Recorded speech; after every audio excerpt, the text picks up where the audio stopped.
બોલો સતગુરુદેવની જય, પોપટરામ બાપાની જય, દુધેશ્વર માતની જય, લાભેશ્વર નાથની જય, ઉગમેશ્વર નાથની જય, ઈર્ષાગર ભગવાનની જય, સતગુરુદેવની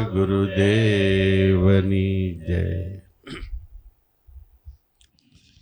પરિબ્રહ્મ પરમાત્મા ભગવાન દયાળુ છે. એમનું હૃદય વિશાળ છે. એ હૃદયની અંદર ભક્તિ કરીને જેટલા જીવ જાય બધા એને સમાવેશ કરી લે છે. અને હૃદય એટલે જ બીજી રીતે કહી તો વ્રજ વૃંદાવન છે. વ્રજ વૃંદાવન એટલે પ્રેમનો પ્રદેશ. એમ પરિબ્રહ્મ પરમાત્મા સદગુરુનું હૃદય પ્રેમનો પ્રદેશ છે. કોઈ પણ જીવ ગમે એવા કર્મ કરે, કોઈ પણના કર્મની સામે જોયા વગર સદગુરુ સંતો એની ઉપર કૃપાનો હાથ મૂકે છે. વળી એ કર્મને પણ ખપાવી દે છે અને અંતઃકરણ નિર્મળ પવિત્ર બનાવે છે. આવા હૃદયનો સંગાત થાય તો જન્મો જન્મ એ આપણને એના હૃદયમાં સમાવી લે છે. તો આવી રીતે પરિબ્રહ્મ પરમાત્મા સદગુરુ દાતાની નજીક જઈને અનંત અપાર મહાપુરુષો થયા છે. આ મહાપુરુષો ત્યાં બહારથી ગમે જ્ઞાતિ જાતિમાં દેશકાળ સમયમાં થયા, પણ યાદ રાખવું ભજન બધાએ એક કર્યું છે, જે ભજન આપણે કરી રહ્યા છીએ. અને આ જે કરી રહ્યા છીએ એ ભજન સર્વોપરી છે, સાર રૂપ છે. જે ભજન આપણને મળ્યું છે એટલે નામનું સ્મરણ મળ્યું છે. એ એક સ્મરણની અંદર દરેક ધર્મ આવી જાય છે. દરેક પ્રકારની પંચ પન્નાળિકા પણ નામની અંદર સમાઈ જાય છે. વળી જેને આપણે દેવી દેવતા કહી, અનંત અપાર મહાપુરુષો કહી, બધા યાદ ન રહે, બધાની ઉપાસના પણ ન કરી શકીએ. પણ જો જેમ છે એમ નામના શ્વાસા ભરાય તો એક નામના સ્મરણની અંદર દરેક અવતારી પુરુષો દેવી દેવતા સર્વે આવી જાય છે. એથી પણ આગળ જાય તો જગતમાં જેટલા ભક્તિના શુદ્ધ કર્મો છે, પુંદાન છે, જપ તપ તીર્થ યોગ સાધના બધું છે, બધું એક નામના સ્મરણમાં આવી જાય છે. આથી પણ વિશેષ નામનો મહિમા જેટલો આપણે ગાઈએ તેટલો ઓછો છે. કારણ કે એના થકી અનંત બ્રહ્માંડની રચના થઈ છે. એના થકી આકાશ થાંભલા વગર છે. જેના થકી પૃથ્વી શેષની માથે છે. જેના થકી જગતમાં વાયુ હોય છે. જેના થકી બહાર વેગ મળશે છે. અને જેના થકી આપણે જીવવી છીએ. જીવ પ્રાણી માત્ર જીવતા હોય તો એક નામના આધારની અંદર, તો એ નામમાં કેટલી પ્રચંડ શક્તિ હશે. એ શક્તિનો અનુભવ કરવો હોય તો આપણે જગતમાંથી આપણા મન, પવન, સુરતિ અને વૃત્તિ, આપણા વિચારો, મન બધું ધીમે ધીમે સમજણથી પાછું ખેંચીને એકવાર નામની અંદર લાવીને નામની માળા કરો. જે ઘડીએ મન નામમાં વિરામ પામશે એ ઘડીએ દેહ ભાવ ટળી જા, દેહ હું નથી, હું શુદ્ધ ચૈતન્ય બ્રહ્મ આત્મા છું. આ ભાવના જ્યારે અંતરમાં પ્રગટશે ત્યારે કરોડો જન્મના અપકર્મો બળીને સાફ થાય. બીજી ક્ષણે આપણને હેરાન પરેશાન કરતો આપણું મન સંકલ્પ વિકલ્પ ગતિ કરતું, એ મનની પણ સ્થિતિ નહીં રહે. મન પણ અમન બની જાય, આત્મ સ્વરૂપે બની જાય. ત્રીજું કે કદાચ આપણા થકી કરોડો કર્મ થઈ ગયા છે, બધા કર્મ પણ સાફ થઈ જાય. આટલો બધો ઈશ્વર સાક્ષાત્કાર એટલે નામમાં મન મળી જાય એનો મહિમા છે. અને એ સમજવા માટે આપણા મન, પવન, મન એટલે વિચાર કરતું મન આપણું, પવન શ્વાસ, ખોટા શ્વાસ ભજન વગર જાય છે, એ શ્વાસને ઘેરીને ભજનમાં લગાડો. વૃત્તિ અને સુરતી ઘેરીને ગગનગર લાવો એટલે ગુરુ વચનમાં લાવો, તો સંતો તમે અમરપદ પાવો. મતાવાળાએ માર્ગ બગાડ્યો દુનિયા નાખી ડોળી, ફોસિયા પંદમાં ફંદી ગરેડા કાગ બગાની ટોળી. મતાવાળાએ માર્ગ બગાડ્યો. કોઈ કે મારો આ સંપ્રદાય, કોઈ કે મારો આ સંપ્રદાય, કોઈ કે મારો આ સંપ્રદાય. જગતની અંદર અનેક મત પંથ સંપ્રદાયો છે, પણ બધાનું મૂળ નામ છે. એ તો જગતની અંદર કોક ગુરુના બાળકોને ખબર છે. અને જે ઘડીએ નામના સ્મરણમાંથી અનુભવના એકડા ઉઠશે ત્યારે આપને ખ્યાલ આવે કે બધા સંપ્રદાય એક નામમાંથી પ્રગટ થયા છે. મતાવાળાએ માર્ગ બગાડ્યો દુનિયા નાખી ડોળી, ફોસિયા ફંદમાં ફંદી બનેરા કાગ બગાની ટોળી. કાગ બગાની જે ટોળી છે એટલે જે જગતની અંદર જન્મી મનુષ્ય દેહ અવતાર ધારણ કરીને ઊંધે માથે ચાલે છે, એ કાગ બગાની ટોળી છે. એ ધર્મરૂપી આ ક્ષેત્રનું નિર્મળ પ્રવાહને ડોળી નાખે છે. વળી કે બંધે બાંધી બંધે બંધ બેર્યા, એકના અનેક કરી નાખ્યા. એકડાની વાતો કોઈ જાણે મુજાગર, મુનિવર માય સમાણા સંતો, મન પવન સુરતી વૃત્તિ ઘેરી ગગનગર લાવો. બંધા પાડીને બંધે બંધ વેર્યા. જબરદસ્ત આપણી બથમાં ન આવે એવડું લાકડું હોય, બીમ હોય અને પડ્યો હોય, ત્યાં લગી બહુ ઉપયોગી નથી અને કામમાં પણ ન આવે. પણ કોઈ સારો કારીગર હોય એના પાટિયા વેરીને વચ્ચે જડું મારીને એક પછી એક પાટિયા ભેગા કરીને ત્રાપો બનાવે તો એ ત્રાપાને સમુદ્રમાં મૂકો તો સામે કાંઠે લઈ જાય છે. એમ અનેક પંથ પન્નાળકામાં કોઈ કે રામને માની, કોઈ કે શિવને માની, કોઈ કે કૃષ્ણને માની, કોઈ કે દેવીને, કોઈ કે દેવતાને. આ અનેક પાટિયા છે, પણ એ બધા ભેગા થઈ જાય, વચ્ચે સદગુરુ ઝરણાની જડું મારે તો એ ત્રાપો, એ મનુષ્ય ભવસાગર પાર ઉતરી જાય છે. બંધા પાડીને બંધે બંધ વેર્યા, એકના અનેક કરી નાખ્યા. એકડાની વાતો જાણે મુજાગર, કોક જણે મન આમાં રાખ્યું એ જાણે છે. જે ભજની પુરુષો છે, જે ધ્યાની પુરુષો છે એ જાણે છે. અને આવી રીતે મન સમજાયું તો ઘટમાં ગંગા, ઘટમાં જમના, ઘટમાં મેરુ મનાણા. ઘટમાં એટલે દેહમાં, દેહમાં એટલે ક્યાં? આ દેખાતા ચામડાના દેહમાં નહીં. પહેલો ચામડાનો હાડક્યાનો માંસનો જે દેહ દેખાય, એક સ્થૂળ દેહ, સામાન્ય દેહ. આત્માને રહેવાનું મકાન છે. બીજો એની અંદર સૂક્ષ્મ દેહ છે. આ દેહને ગતિ આપવા માટે, કામ કરવા માટે સર્જાયેલું આત્માનો એક શુદ્ધ સ્ફુરણ સૂક્ષ્મ દેહ, એટલે આપણું મન છે. ત્રીજો કારણ દેહ, પવન પ્રાણ, જે આધારથી પ્રાણથી આપણે જીવન જીવી છીએ. અડધી મિનિટ શ્વાસ બંધ થાય તો આપણે પટદન મરી જઈએ. એ પ્રાણની અંદર પરિબ્રહ્મ પરમાત્મા આત્મ સ્વરૂપે ગાજે છે. એ ઘટમાં ગંગા, ગુરુ વચનમાં ધ્યાન આપતા એમાંથી જ્ઞાનની ગંગા પ્રગટે છે. અને જ્ઞાનની ગંગામાં આપણા મનને નાતા મન નિર્મળ પવિત્ર બને છે. કેટલાય જન્મના પાપ કર્મ ધોવાય છે. ઘટમાં ગંગા, ઘટમાં જમના. શબ્દમાં બરોબર ધ્યાન રાખો. તમે સંસારમાં હોવ તો તમારો સંસાર પ્રવાહ પણ શુદ્ધ અને પવિત્ર બની જાય. ગંગા પ્રવાહ એ જ્ઞાન પ્રવાહ છે, સદગુરુના મુખમાંથી વાણી છે વહેતી. અને સંસાર પ્રવાહ એ આપણે જીવન જીવીએ છીએ ત્યાં આપણી શુદ્ધતા હતી, પવિત્રતા આવી જાય. અને સંસારના હરેક કાર્ય કરતા કરતા આપણું મન નામના સ્મરણમાં હોય તો એ ગંગા પ્રવાહ છે. આવી રીતે સંસારમાં રહીને ભક્તિ કરે અને જ્ઞાન સદગુરુનું સાંભળીને એમાં મન ઉતારે તો બેયનું સમન્વય થાય. અહીંયા સૂક્ષ્મણા પ્રગટે. સૂક્ષ્મણા એટલે પહેલી દ્રષ્ટિએ આપણું મન અતિ સૂક્ષ્મ ઝીણું બને, અને ઝીણું મન બને એ ઝીણું કાતે. એટલે અતિ ઝીણું થઈને પાછું વળીને અંતરમાં જાય તો અંતરમાં સૂક્ષ્મ નાદ વહે છે. આ નાદમાં મન સ્થિર થવા માંડે, એમ એમ મન પોતાનું મનત્વ છોડતું જાય. અને બીજી રીતે બહાર વિચાર કરીએ તો ભારતમાં 9 ત્રિવેણી છે. એમાં પ્રયાગ પાસે ગંગા, જમુના અને સરસ્વતી મોટામાં મોટી ત્રિવેણી કહેવાય છે. ગંગા જમુના ભેગી થાય ત્યાં વચ્ચે પાતાળમાંથી સરસ્વતી ઉભરાય છે. એ તો આપણે જોઈ નથી, પણ આપણી અંદર શ્વાસોશ્વાસનું એક ઘર થાય.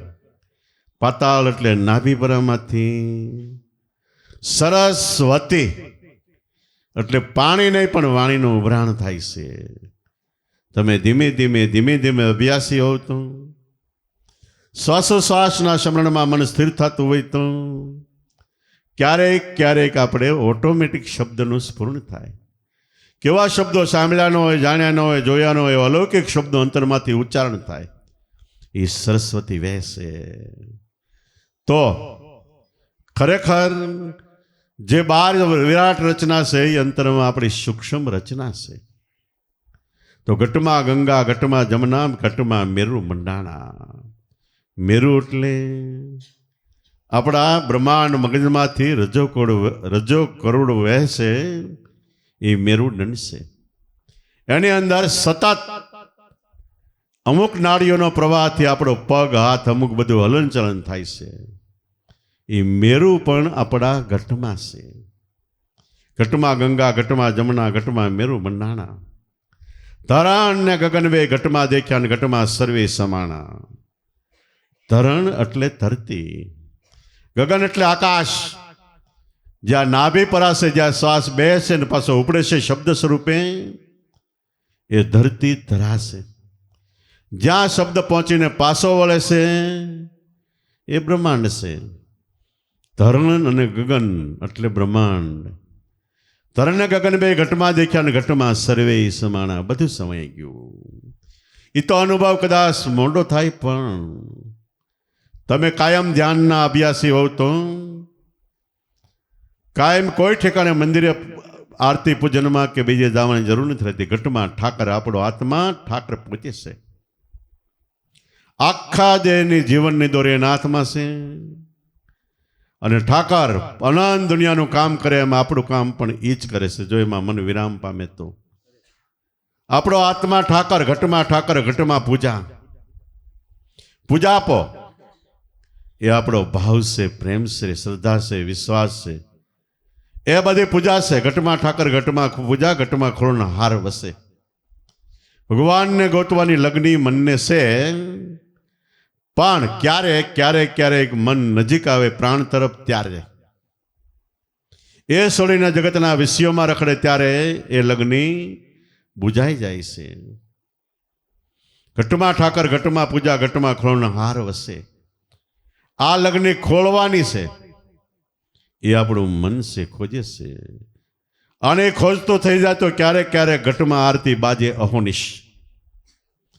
સદગુરુ મળ્યા હોય, નામ મળ્યું અને એનો અભ્યાસી આપણે હોય તો 24 કલાક અખંડ આરતી અહોનિશ એટલે રાતને દિવસ વાગ્યા કરે છે. કોઈ દિવસ, કોઈ સેકન્ડે, કોઈ પળે ક્યારેય બંધ નથી. જ્યારે બંધ થાય તઈ આત્મા રાજા આમાંથી હંકેલો કરે છે. તો ઘટમાં આરતી બાજે અહોનિશ, રાત ને દિવસ વાગ્યા જ કરે. આવું શા માટે કીધું મહાપુરુષોએ? કે બાર તમારો ગોતવાનો ભટકાર છોડીને એકવાર નામમાં આવી જાઓ. જગતના મનુષ્યો ગોતે એને માટે બરોબર છે, કારણ કે એને ખ્યાલ નથી કે ખરેખર મૂળ સત્ય કયું છે. પણ આપણને સદગુરુ મળ્યા, એણે કીધું કે તારા એક નામમાં દરેક ધર્મ આવી જાય, દરેક દેવી દેવતા આવી જાય, દરેક પ્રકારના ભક્તિના શુભ કર્મ પણ આવી જાય. જો બધું આવી જતું હોય તો નામમાં એકમાં ધ્યાન આપ, અને તો તને આ બધા અનુભવ અંતરમાં પ્રગટશે. અને આ અનુભવો ગોરખનાથ કે મને સંસારમાં જગતમાં રહીને પ્રગટ્યા. સંસારમાં રહીને એમને સદગુરુ મળ્યા, એને ઉતાર્યા ભવપારા. મસંદર ચરણે ગોરખ બોલ્યા કે કાયામાં ખોજા કીર્તારા. સંસારમાં એટલે જગતમાં ભરપૂર રહીને ભક્તિ થઈ શકે છે. જગતની અંદર 99.9 મહાપુરુષો આપણી જેવા સંસારી, કોક સંન્યાસી હતા, છતાં એ લોકોએ પણ સંસારને વખાણ્યો. ગોરખનાથે વખાણ્યો કે સંસારમાં એટલે જગતમાં રહીને અમને સદગુરુ મળ્યા. એણે ઉતારા ભવ પારા, મસંદર ચરણે ગોરખબલા કાયામાં દેહમાં ખોજ્યા કીર્તાર. આ બધી વાતો નથી. જેણે જેણે અંતરમાં ડૂબકી મારીને ખોજ કરી એનો અનુભવ છે. તો એવી રીતે જો ખરેખર અનુભવ કરવો હોય તો આપણે જે ક્ષેત્રમાં સહી, ભક્તિ ક્ષેત્રમાં સહી, અને ભગવાનને જે વાલી વસ્તુ છે એ આપણે પકડી છે. ભગવાનને બે વસ્તુ જ વાલી છે. એક આપણું હૃદય ચોખ્ખું હોય, બીજી વસ્તુ કે એની ભક્તિ વાલી છે. હૃદય ચોખ્ખું હોય શા માટે વાલું છે કે હૃદય ચોખ્ખું હોય તો એમાં ગમે એ વસ્તુ નાખો, આપણે ઘરે પાત્ર વાસણ હોય એમાં ગમે એ વસ્તુ નાખો ને જો ગંદુ ગોબર હોય તો બગડી જાય અથવા આપણે રોગ થાય. ચોખ્ખું વાસણ હોય તો ખરેખર એ વસ્તુ ચોખ્ખી અને જાજો ટાઈમ જાળવી રખાય છે. રામ વનમાં ગયા, અત્રિ મુનિના આશ્રમે જઈને કે મારે જંગલમાં 12 વર્ષ રહેવું છે, ક્યાં રહું? અત્રિ મુનિ આધ્યાત્મિકમાં કીધું કે હે બાપ હે રામ,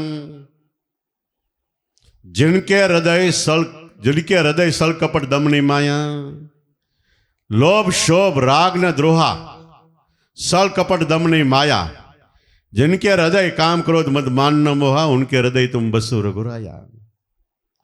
હવે એક કે અવગુણ નથી, બધા અવગુણ ગંદા છે. ગંદા શા માટે કે હૃદયમાં ચોટી રહી તો આપણને ભક્તિ ન કરવા દે. બાકી મહાપુરુષોને આ બધી વસ્તુ હતી પણ જરૂર પડી હતી કાઢી નાખ્યા, અને જરૂર પડી હતી એને બોલાવી પણ લીધા. કામી ગુરુ કૃષ્ણજી, લોભી ગુરુ વામ, ક્રોધી ગુરુ નરસિંહજી, રોતલ ગુરુ રામ. જ્યારે જ્યારે જે વસ્તુની જરૂર પડી મહાપુરુષે બોલાવીને એમાં કામ કાઢીને પાછી એને વિદાય આપી દીધી. તો પહેલી ભગવાનને વાલું આપણું હૃદય ચોખ્ખું. સ્વામિનારાયણ ભગવાન હરિભક્તને ત્યાં ભજન કરવા ગયા. 2-4 દિવસ સત્સંગનો લાભ આપીને જાય છે. હરિભક્ત પાછળ ચાલ્યો જાય ને 2 હાથ જોડીને વારે વારે કે ભગવાન દયા રાખજો, કૃપા રાખજો, દયા રાખજો, કૃપા રાખજો, દયા રાખજો, કૃપા રાખજો. ઘણી વાર સુધી કીધું એટલે ભગવાન પાછા વળી ગયા અને હરિભક્ત સામે હાથ જોડીને કે તમે દયા રાખજો. પેલો ભાઈ ધ્રુજી ગયો ભક્ત કે અમે તો સંસારના પામર જેવડા દયા રાખવાવાળા અમે કોણ? તમે તો ભગવાન રૂપે છો. એ કે જો સાંભળ, તમારું હૃદય છે એ અમારે રહેવાનું ઠેકાણું છે. મહેરબાની કરીને એવી દયા રાખજો કે ચોખ્ખું રાખજો તો અમને રહેવાની મજા આવે. આ હૃદય ચોખ્ખું હોય તો ભગવાન એનાથી પ્રસન્ન છે. બીજી વખત એની ભક્તિ વાલી છે. ભક્તિ શા માટે વાલી?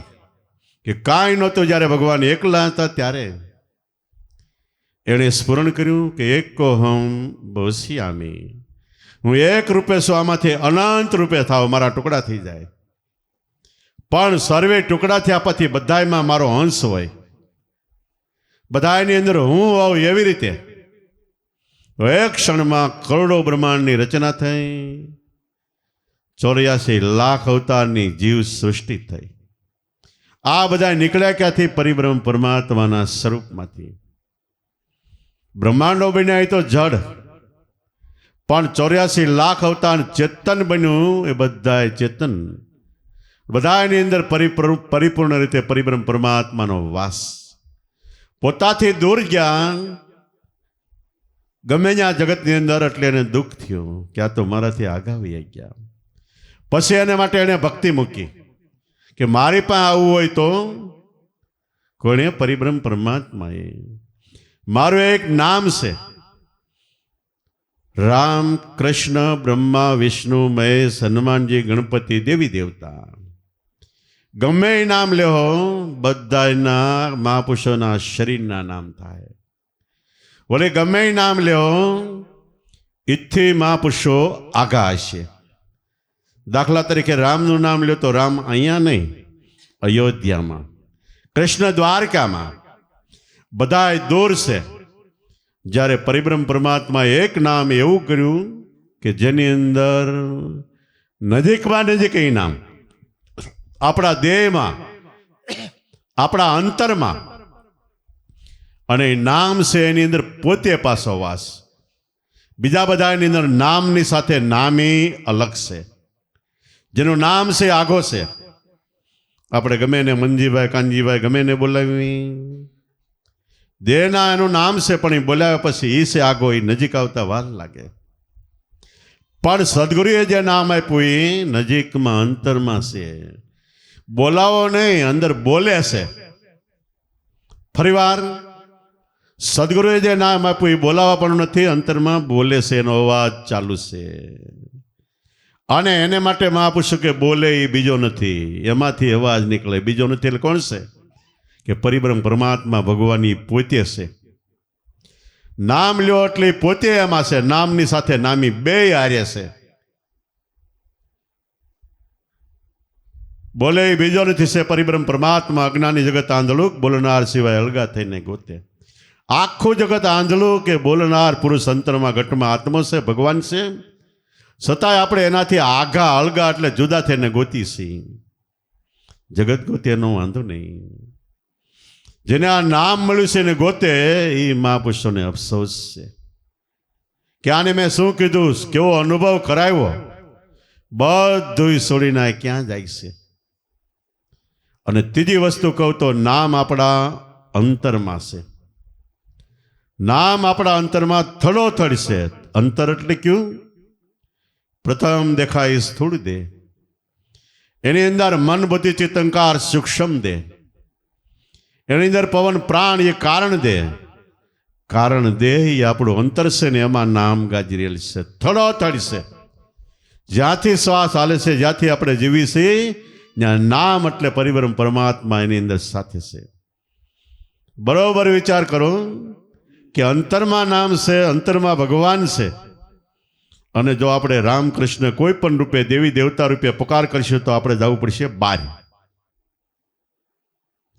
સે અંતરમાં પુકાર કરશું એટલે બહાર જવું પડશે.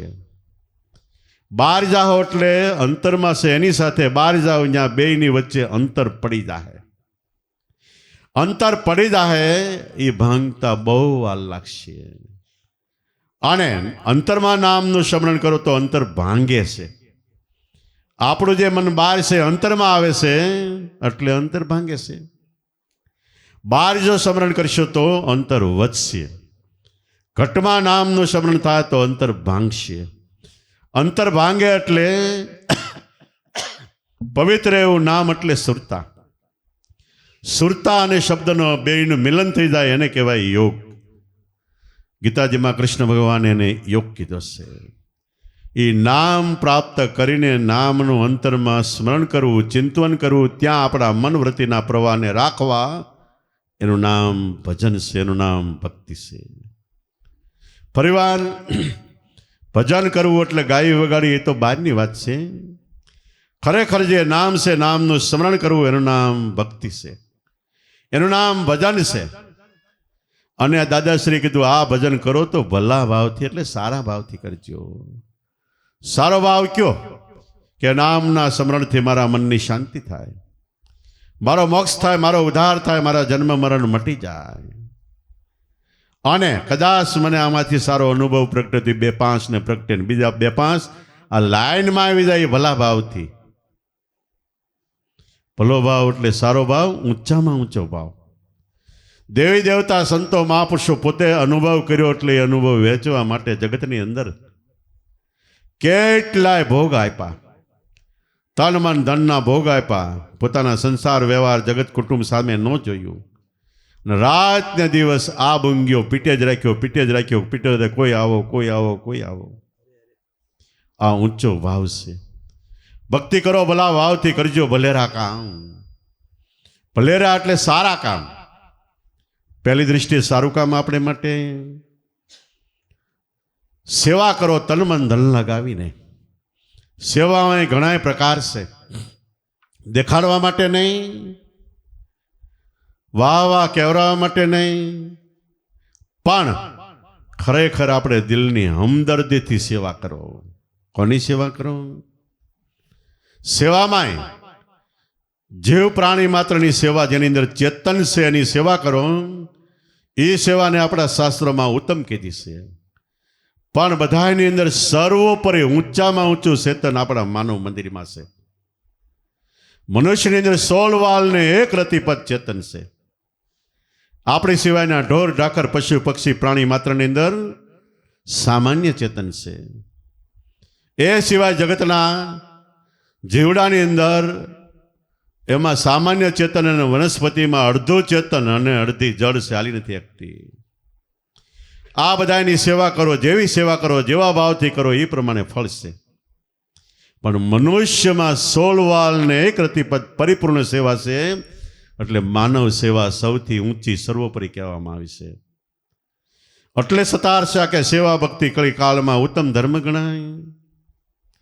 અનુરાગી થઈને કોઈ વર્ત્ય જગતમાં તો બંધન મુક્તિ થાય, મનવા રામને સિદ્ધને ભૂલી જાય.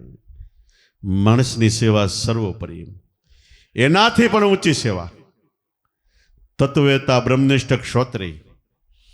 જો કોઈ સદગુરુ મળ્યા હોય તો એની તન મન ધન લગાવીને સેવા કરો. તો જેને સેવો છો, જેની સેવા કરો, જે મૂર્તિનું ધ્યાન કરો, એના સંસ્કાર, એની રેણી કેણી, છેલ્લે એનો અનુભવ પણ આપણા ઘટમાં વહેલો મોટો આવશે. પણ દિલની હમદર્દથી સેવા થાય તો. એટલે કબીર સાહેબ કે સેવા ગુરુ કી કીજીએ સબ સેવા जिसके माही, जब जल सिंचे मूल तरु शाखा पत्र अगाध. सेवा गुरु की कीजिए सब सेवा जिसके माही. એક ગુરુની સેવામાં બધાની દેવી દેવતાની સર્વોપરી બધા રામકૃષ્ણ અવતારી પુરુષો જે કાંઈ કહ્યું બધી સેવા આવી જાય. જબ જલ સિંચે મૂળ તરુ, તરુ એટલે ઝાડ, મૂળિયાને ઝાડને મૂળીએ પાણી રેડો તો એ પાણી ધીમે ધીમે ધીમે ધીમે ડાળીઓ મારફત પાંદડા ફળ ફૂલ બધે વી જવાનું. પણ ઝાડ હુકાતું હોય ને પંપનો ફુવારો લઈને માથે સાટો તો ઝાડ લીલું નથી થતું. એમ સદગુરુ મૂળ છે એ સેવા થાય તો બધી સેવા એની અંદર આવી જાય છે. ભલે કબીર સાહેબ કે હરિસેવા યુગ 4 है, गुरु सेवा फल 1, पल 1, ताके पटंतर ना तुले संतन किया विवेक. भगवाननी सेवा अवतारी पुरुषोनी 4 युग सेवा करो. गुरु सेवा पल 1.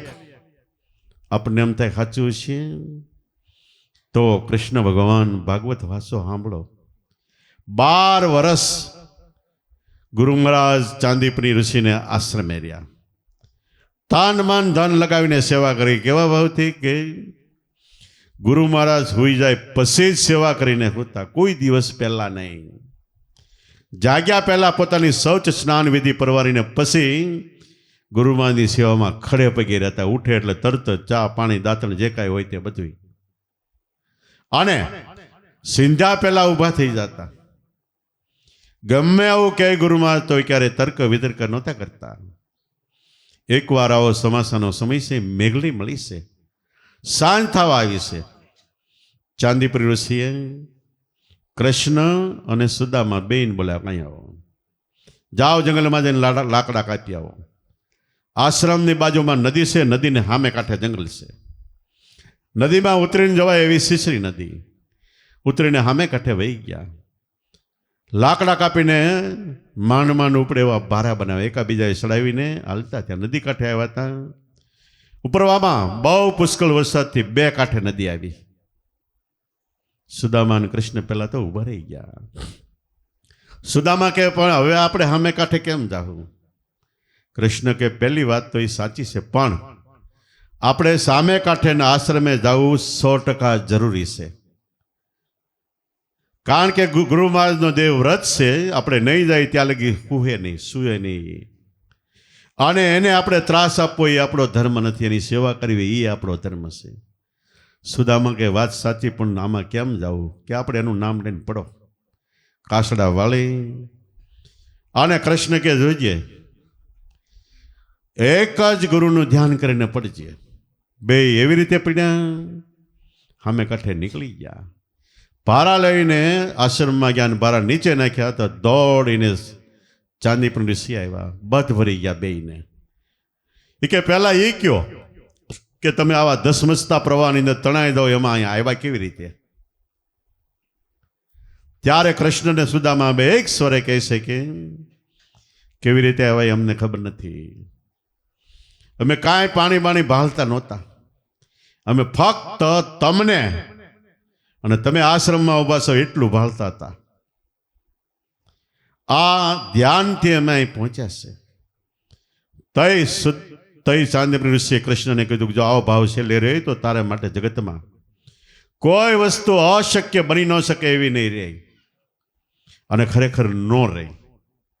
મહાભારત જેવું ભયંકર યુદ્ધ, પાંડવ પક્ષ જીતી ન શકે એવું હતું, કારણ કે હારા હારા યોદ્ધા કૌરવમાં વહી ગયા હતા. પાંડવોની સેના કરતા ઓલી સેના ડબલ હતી, છતાંય જીતી ગયા એ ગુરુમાના આશીર્વાદથી. છેલ્લો પ્રસંગ કે અસ્વસ્થતામાં દુર્યોધન પાસે ગયો. દુર્યોધન જીવતો હતો રણ મેદાનમાં કે ભાઈ કાંઈ કહેવાનું તો કે હા,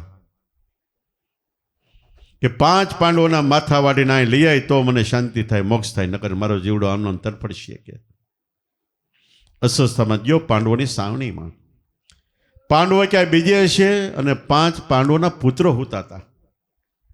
તાવડો રાતે મેઘલી મળી ગઈ એવી રાત્રિમાં 5એના માથ દળમસ્તક જુદા કરીને પેલા વાળના સોટલા રાખતા ઋષિમુનિઓ, એ પકડીને લાવ્યો. અને દુર્યોધનને કે ભાઈ આ 5 પાંડવોના માથા. દુર્યોધને આમ જોયું કે આ તો તે ભાર્યા કરી, કેમ કે અમારા પુત્રોને મારી નાખ્યા, પૌત્રોને અમારો વંશ કાઢી નાખ્યો. કે આ પાંડવો નથી એના પુત્રો છે. કે અને સવારે સાણીમાં રાડ પડી કે પુત્રો ધડ મસ્તક જુદા થઈ ગયા. દ્રૌપદી કે આના ધડ મસ્તક જેને જુદા કર્યા હોય એનું માથું જુદું હું કરું. કે ચોર ગોતો. કૃષ્ણ અસ્વસ્થામાને પકડીને લેવા. દ્રૌપદીને કે આ તમારો ચોર.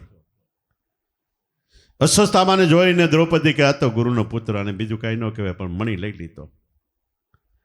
અને દ્રૌપદી અસ્વસ્થામાને એમ કીધું કે તું પાંડવોનો વંશ કાઢે નહીં, હજી ઓતરાના ગર્ભમાં 5 મહિનાનો ગર્ભ છે, મારો વંશ રાખશે. કે તાણે મૂક્યું બ્રહ્માસ્ત્ર. ગર્ભ ગળી ગયો અને પ્રસૂતિ થઈ ગઈ, પણ મરેલો બાળક જન્મ્યું.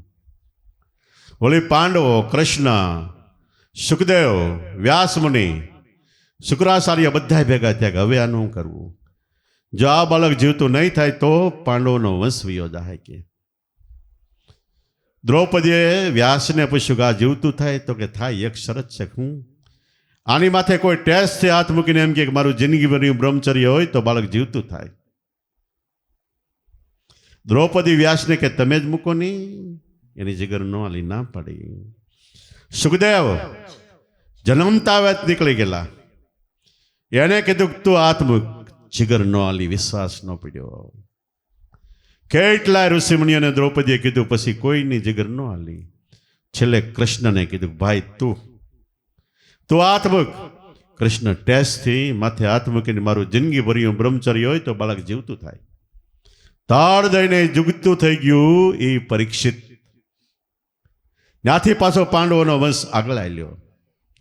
તો એ દ્રૌપદીની સર્વે કૃષ્ણ ભગવાનને પૂછે છે કે તમારે તો 8 પટરાણી છે, કેટલાય બાળકો છતાંય તમે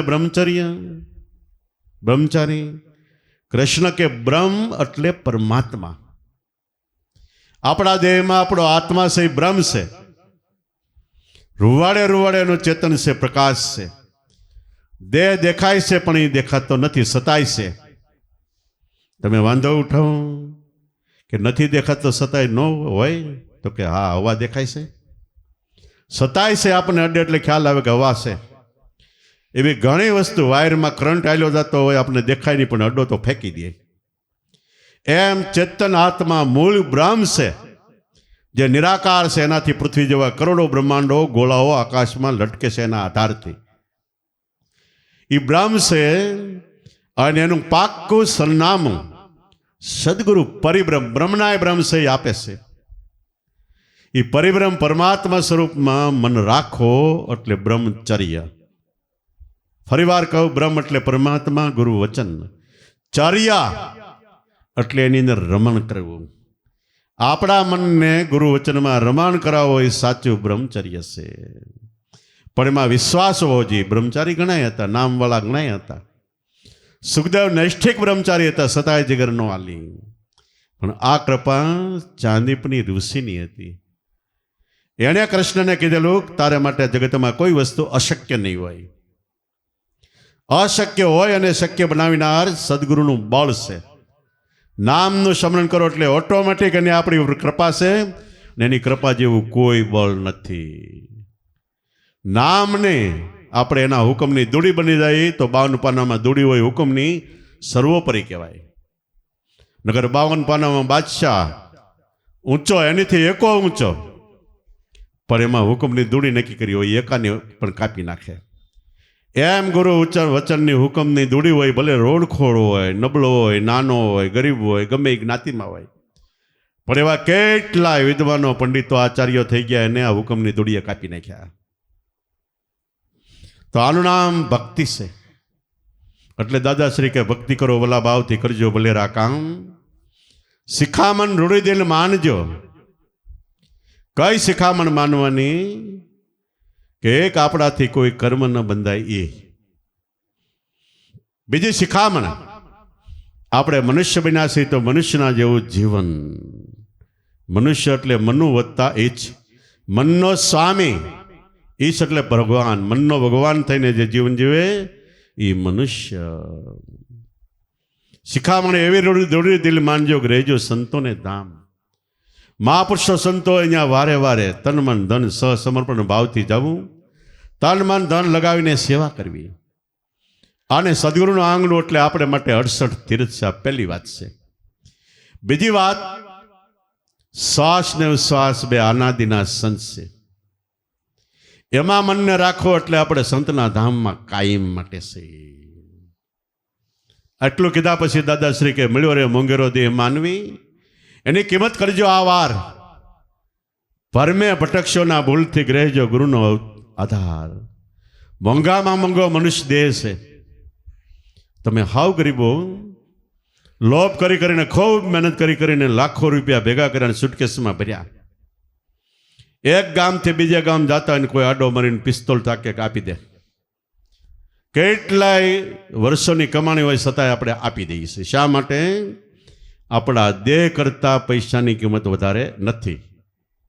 મનુષ્ય દેહની કિંમત છે. શા માટે? કે આ દેહથી ધારી કરી શકીએ છીએ. છેલ્લે સર્વોપરી વાત, પરિબ્રહ્મ પરમાત્મા ભગવાનને આપણે મેળવી શકીએ છીએ. એટલે મોંઘામાં મોંઘો મનુષ્ય અવતાર કહેવાય છે. અને બીજી રીતે 4 યુગ 43 લાખ અને 20,000 વર્ષે એકવાર મળે એટલે મોંઘામાં મોંઘો કહેવાય છે. અને ત્રીજી રીતે આપણને 10 ઇન્દ્રિયનું જ્ઞાન છે, કોઈને નથી. આપણી સિવાયના ઢોર ડાકર પશુ પક્ષી પ્રાણી માત્ર કોઈને 10 ઇન્દ્રિયનું જ્ઞાન નથી. આપણે 52 અક્ષર બોલીએ છીએ, કોઈ નથી બોલી શકતું. એટલે મહાપુરુષો કે 52 અક્ષર માણસ બોલે આવી કલ્પ ભરી અંતરમાં કોને? જીવ દેહમાં રહીને બોલે છતાંય પ્રભુ રસનાને નો પ્રમાણે બ્રહ્મ જાણવો કોણ ઠેકાણે. કોઈ જણ આ ગુરુ વિના મર્મ ન જાણે.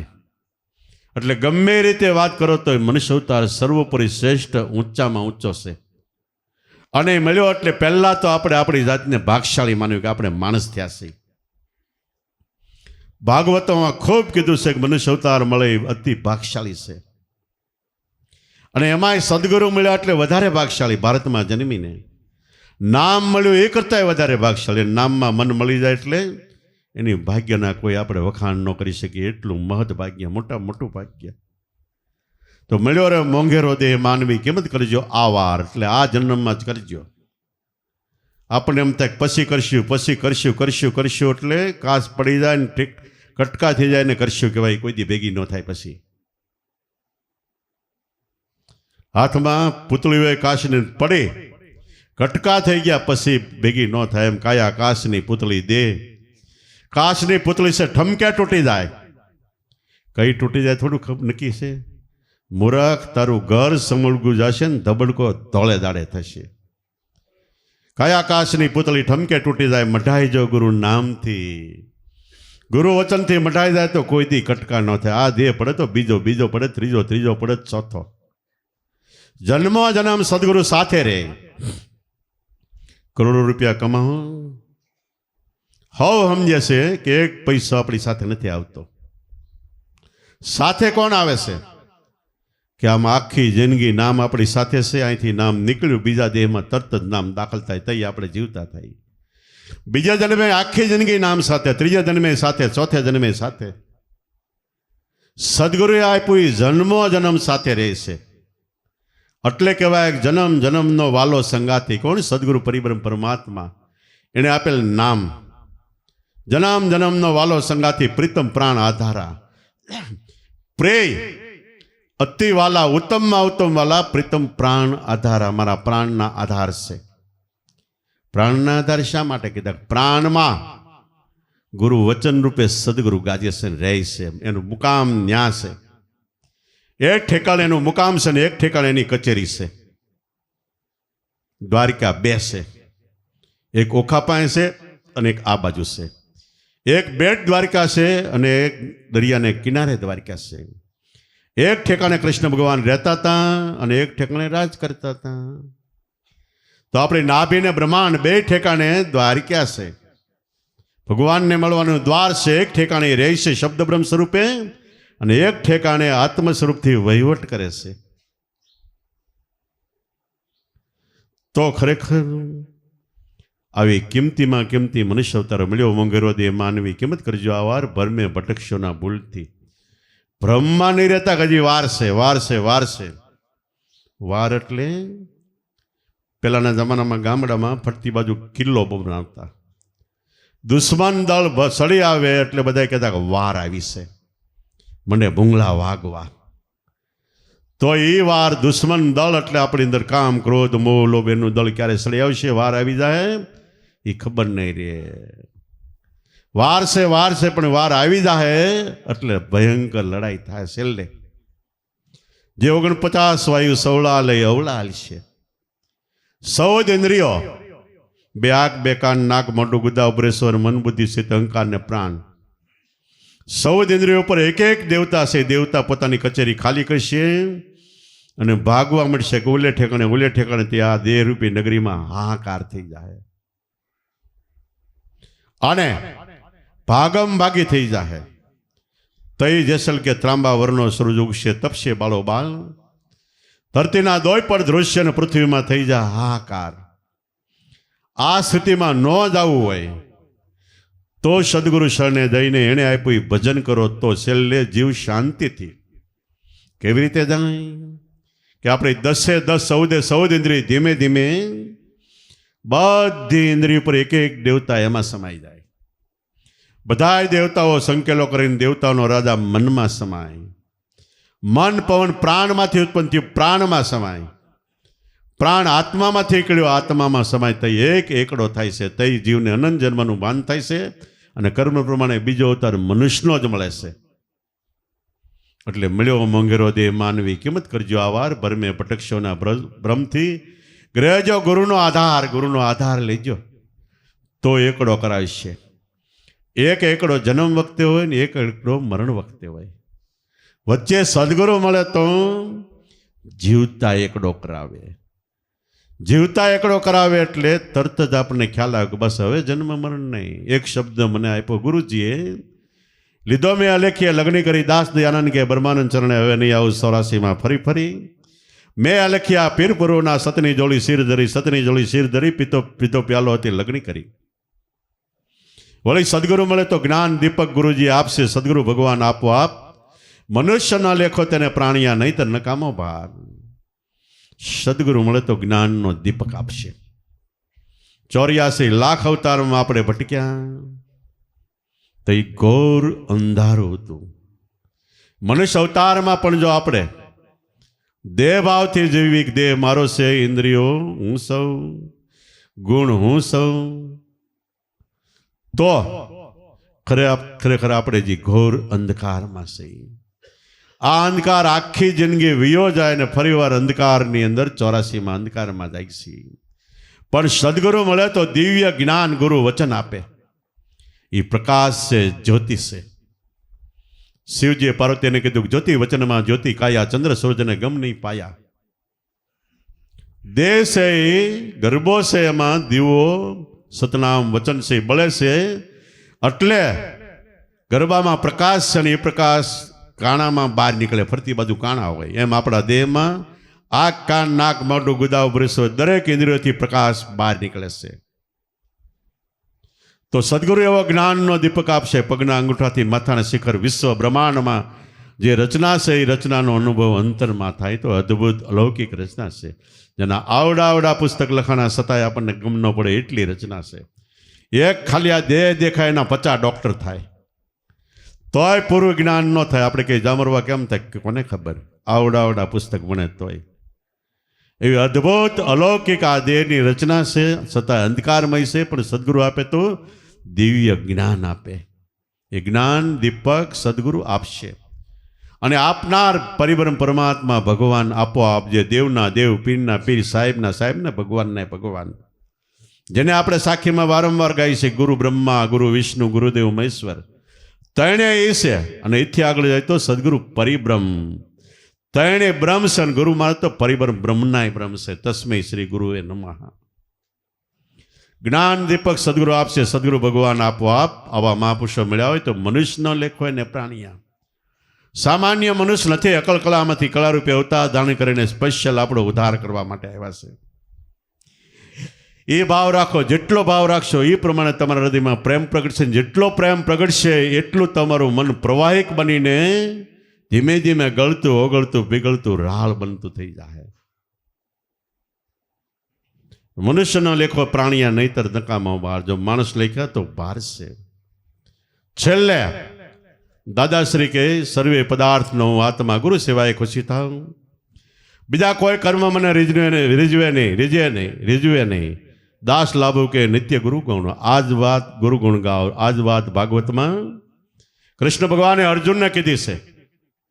લડાઈ લડવા ત્યાર ન થતા ગીતામાં કીધું, તું દેહ નથી, તું ઇન્દ્રિયો નથી, તું ગુણ નથી, તું ઇન્દ્રિય કાંઈ નથી. જે મારું અખંડાન અને આત્માનું સ્વરૂપ છે એ તું છો. અને એ સ્વરૂપમાં વહી જા તો તું કોને મારે ને કોને જીવાડે? મારવાવાળો ને જીવાડવાળો તો હું છું. તાલે ખાલી કરતા થવાનું છે કે હું અકર્તા છું, છતાંય કરતા બનીને આ કામ જગતનું કરીને પાછો અકર્તામાં કાયમ માટે રમણ કરું છું. તો સર્વે પદાર્થનો આત્મા, જેને કૃષ્ણ ભગવાને બીજી રીતે ગીતામાં અર્જુનનું પૃથ્વી, વાયુ, જળ, આકાશ, અગ્નિ, ચંદ્ર, સૂર્ય, જળ, ચેતન, બધાય પદાર્થની અંદર અણુમાં મારો વાસ છે. એમાં માનવ મંદિરમાં તો પ્રગટ મારો વાસ છે. સર્વે પદાર્થનો આત્મા ગુરુ સેવાથી ખુશી થાવ. બધે હું છું, પણ ગુરુ સેવાથી ખુશી થાય ને એની ઉપર કૃપા કરીને હું જેવા રૂપે છું એવી રીતે ઓળખાણ આપું છું. ગુરુ સેવાથી ખુશી થાવ. જગતના બીજા કોઈ કર્મ મને નહીં રીઝવે. દાસ લાભો કે નિત્ય ગુરુગુણ ગાઓ. કોઈ કર્મ રીઝવે નહીં. દાદાશ્રીએ કીધું એવું નહીં, રામદેવે કીધું 1,52 બાદશાહી 1,50,00,000. ગંગાજી જઈને આટલા કર્મ કરો તોય નો આવે ધર્મ નિદાર. સાચું બોલો, વચન વિચારો, અવતાર કે પીર રામદેવ. આટલું બધું હમી નાખો તોય તમને જે નામ મળ્યું છે એનું ભજન કરો. એની તોલે કોઈ વસ્તુ આવતી નથી. કોટી કુંજર કનક ભર્યા, 9,50,00,000 વ્યતિપાતે દાન કરો તોય નો આવે ધર્મ નિદાર. સાચું બોલો, વચન વિચારો, અવતાર કે પીર નામદેવ. ટૂંકમાં કહી તું આખી જિંદગી ખપાવી દો, આખો યુગ ખપાવી દો, ગમે એટલું દાન કરો તોય સદગુરુએ જે આપ્યું એની તોલે કોઈ વસ્તુ આવી શકનાર નથી. એટલે એનો મહિમા સર્વોપરી છે. એટલે મહાપુરુષો કે ગોવિંદથી ગુરુ અધિક છે. ગોવિંદ એટલે ભગવાન રામકૃષ્ણ અધિક છે, તોય એને શરણે ગુરુની શરણે ગયા હોય ને. રામ વશિષ્ઠને શરણે ગયા, કૃષ્ણ ચાંદીપનીને શરણે ગયા. ગોવિંદથી ગુરુ અધિક છે. પ્રગટ વેદ પ્રકાશા, કૃષ્ણને રૂક્ષ્મણી રથે જૂત્યા, દેખો ઋષિ દુર્વાસા. એવી રીતે આપણને એવા સદગુરુ પરિબ્રહ્મ પરમાત્મા મળ્યા હોય તો ભગવાનના ભગવાન, દેવના દેવ, પીરના પીર, સાહેબના સાહેબ. અને એટલું મનાય તો 24 કલાક આપણને એવી યાદી રહેવી કે મારા સિર પર માથાના મુગટમણી સ્વરૂપે ગુરુ મહારાજ શોભી રહ્યા છે. આટલી યાદી થઈ જાય એટલે ભજન ઓટોમેટિક છે. શ્વાસા ઓટોમેટિક ભરાવા માંડી જાય, મેળાએ અજંપા જાપ થઈ જાય. અને આવી રીતનું જે જીવન સદગુરુ શરણે વિતાવે એના જીવનને ધન્યવાદ અને એનો બેડો પાડશે. બોલો સતગુરુદેવની, પોપટરામ બાપાની, દુધેશ્વર માતની, લાભેશ્વર નાથની, ઉગમેશ્વર નાથની, ઈર્ષાગર ભગવાનની, સતગુરુદેવની.